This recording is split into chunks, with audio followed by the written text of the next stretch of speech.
Fransanın 30%-dən çoxunda çox az insan yaşayır. Əhali sıxlığı xəritəsinə baxdıqda təxminən 1000 kilometr uzanan və əhalinin çox seyrək olduğu bir dəhliz görünür. Bu bölgədəki ən böyük şəhər olan Clermont-Ferrandın cəmi 141 min əhalisi var. Bu ərazi Fransanın boş diaqonalları adlanır. Bura Avstriya və Macarıstanın cəmindən daha geniş bir sahəni əhatə edir.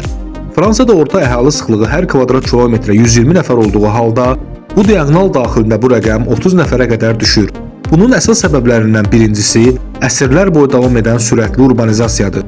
İnsanlar iş tapmaq üçün kənd yerlərindən Lyon, Marsel və Paris kimi böyük şəhərlərə köçüblər. İkincisi isə insanların təbii olaraq dəniz kənarlarına və mərkəzlərə meyl etməsidir. Bu diaqonal isə ölkənin daxili hissəsində yerləşir. Bu bölgələrdə yaşlanma səviyyəsi də xeyli yüksəkdir. Gənc əhali isə əsasən iri şəhərlərə yönəlir. Nəticədə kəndlərdə sosial və iqtisadi aktivlik getdikcə azalır.